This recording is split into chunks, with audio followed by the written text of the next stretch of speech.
Okay, so good morning to ABM 11B. In this is the continuation of our lesson no Tuesday. So welcome to English reading and writing skills.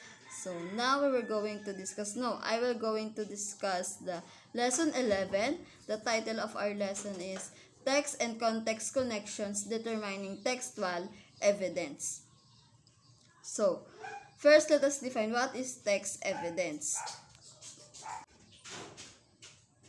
So, text evidence is used to support claims, prepositions, assertions, themes, and many other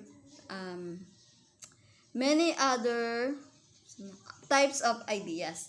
Often, assertions are made by the reader. Through providing text evidence, one may check the validity of the assertions. In addition, to fully comprehend a reading, a student must answer text-dependent questions that require them to support their reasons, assertions, and claims with lines or citations from the text. So, text evidence, ito lang yung nagsusupport dun sa mga claims, sa prepositions, sa assertions, themes, and many other types of ideas. And always remember that assertion is made by the reader.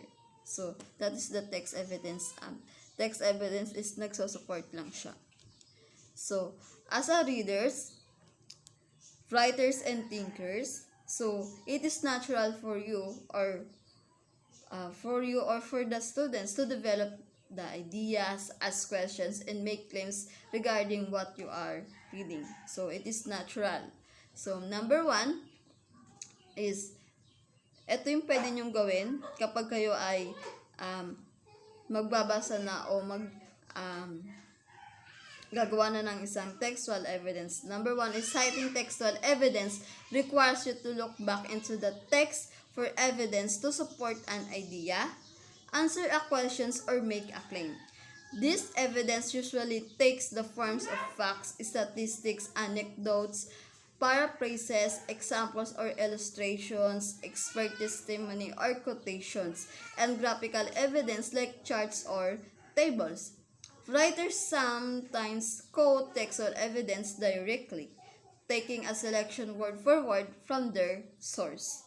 So, like for the example here, so according to the author, reading and writing are two skills every person will need in the workplace. So, page 42. So sabi nga is evidence usually takes the forms of facts. So, this is the facts because according to the author, it means meron siya pinagkuhanan. Right? So, and also nilagay niya dito ang page 42. So, talagang malalaman mo na meron siyang pinagkuhanan na specific na libro o kahit na anong citation. And number two is citing evidence requires you to think more deeply about the text, analyze the author, source, and etc. So, you may start your statement using the following sample. So, pwede nyong simulan ang inyong statements gamit itong mga examples. So, letter A as noted on page 79. Letter B, for example. Letter C, when the author states. So, when the author states, tapos idugtong nyo na yung author states na, yung states ng isang author.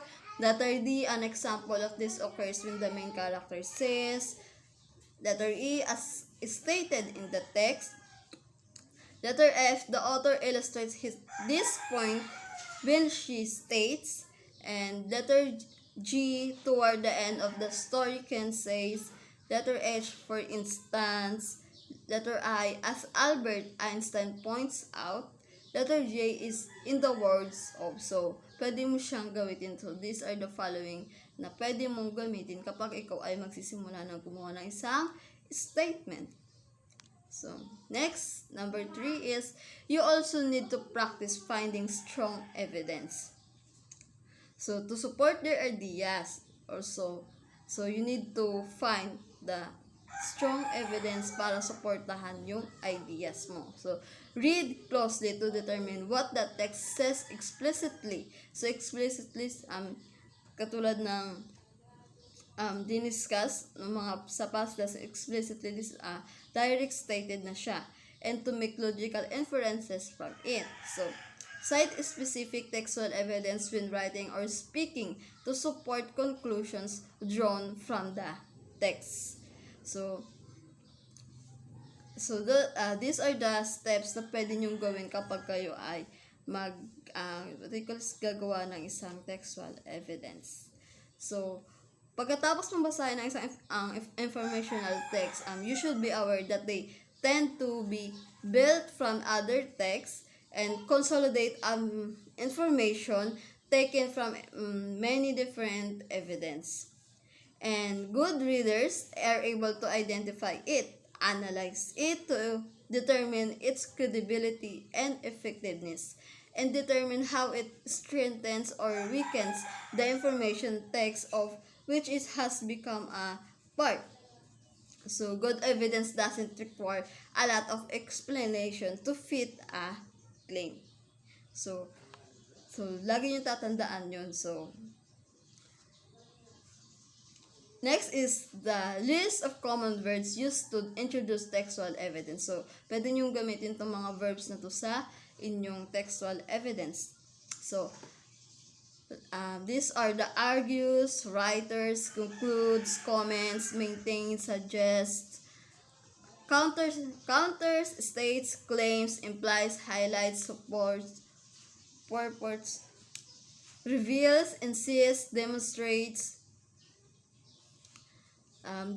shows, observes, explains, notes, and justifies. So, these are the common verbs na pwede nyo gamitin sa inyong textual evidence. So, again, as evidence is what makes your writing believable.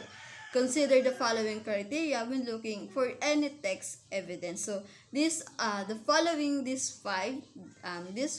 is the following criteria na pwede nyong gamitin sa text evidence. Number 1 is relevancy. When you say relevancy, it's assessing whether the evidence is appropriately topical and timely. So, dapat ang topic mo ay napapanahon. So, kailangan relevant siya sa nangyayari ngayon sa atin o sa kasalukuyan.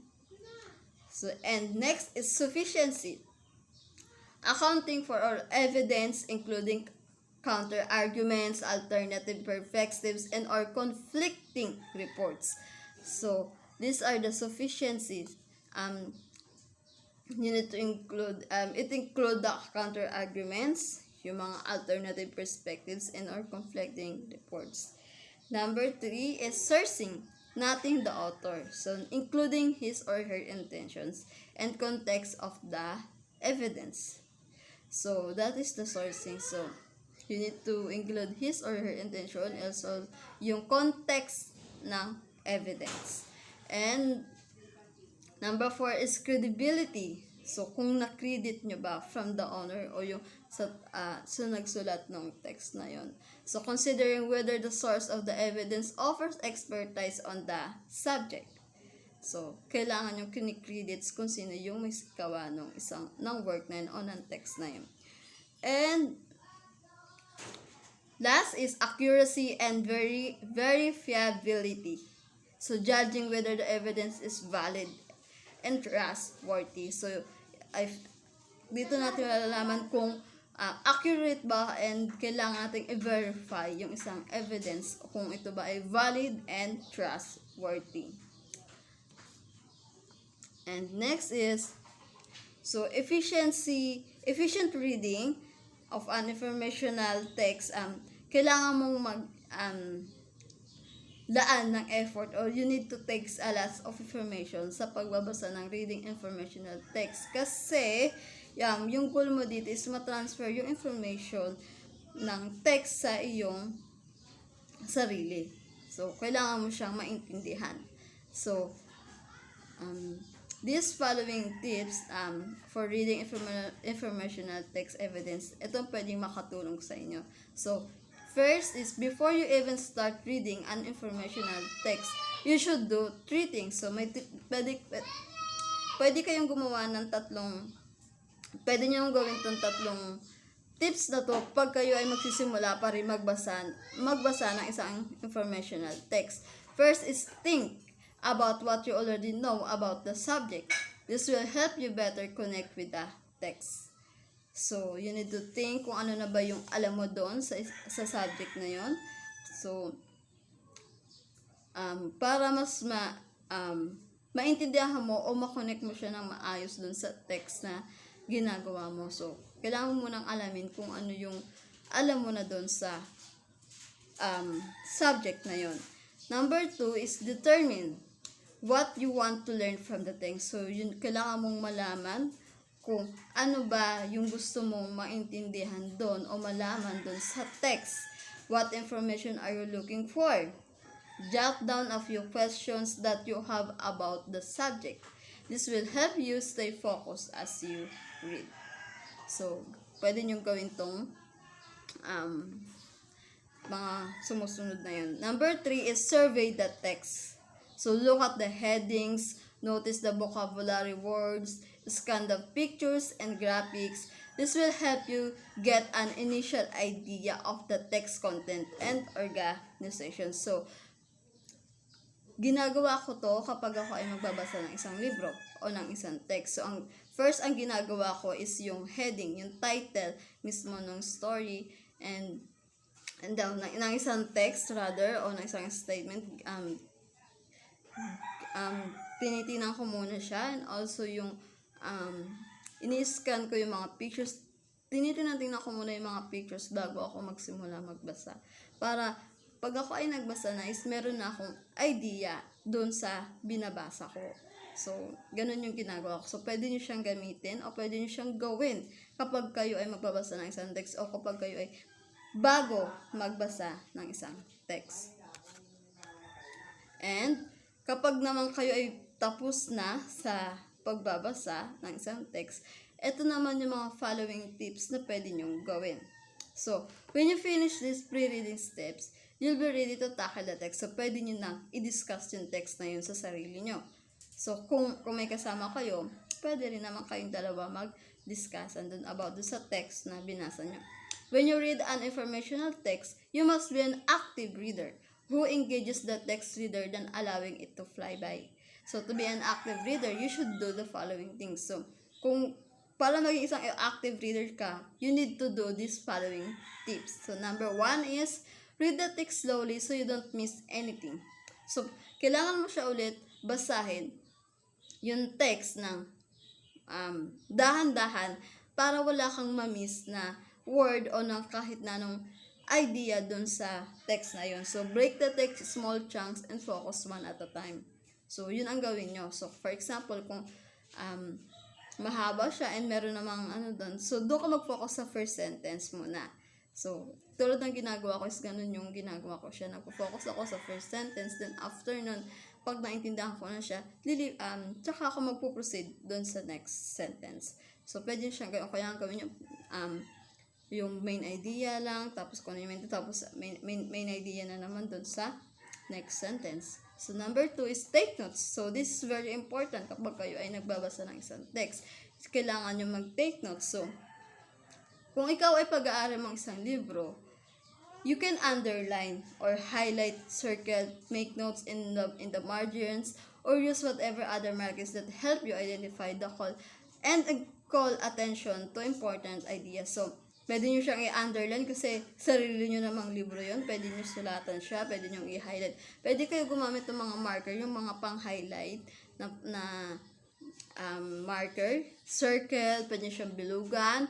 Pwede kayong mag-notes dun sa margins. Ibig sa margins yung nasa gilid ng libro, yung space doon.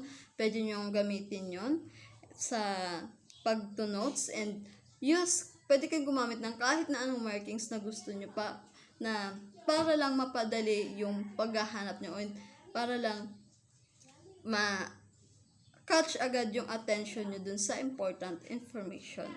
So, if the books naman ay hindi sa inyo, kung hindi naman sa inyo yon, pwede kayong kumuha ng isang piece of paper o kaya nga sa isang notebook na hindi nyo na ginagamit para makapag-jot down kayo ng important information o ng mga keywords na nandun sa text na yun. So, para hindi niyo siya malimutan. So, ganun ang gawin niyo kapag kayo ay nagbabasa ng isang text. Number 3, that is number 3.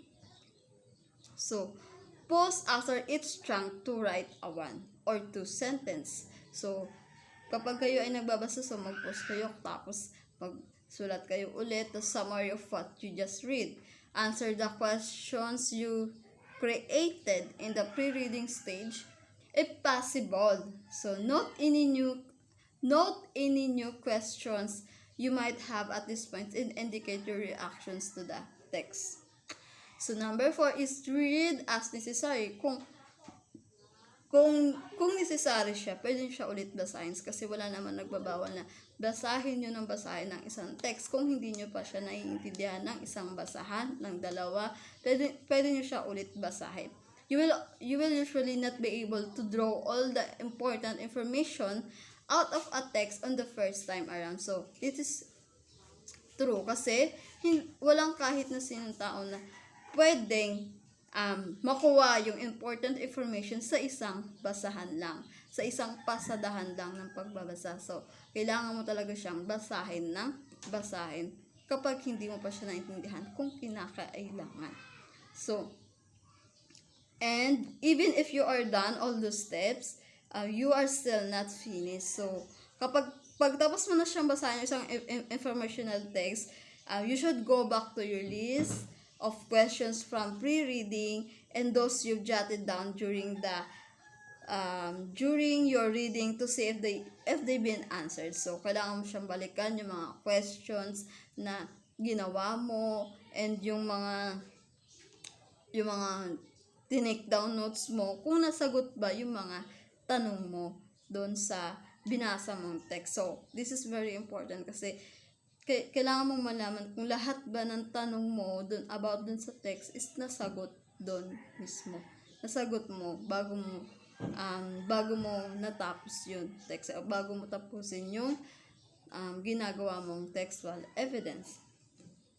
You should also review your notes, record any further thoughts you might have about the text, and give yourself a little quiz to see how will you remember the text's main ideas and most important details. So, kailangan mo siyang i-review yung mga ginawa mo, and also, if necessary, kung kinakailangan, parang ikaw na isang reader is mo yung sarili mo, i-assess mo yung sarili mo, parang gumawa ka ng isang quiz, tapos tanungin mo yung sarili mo kung para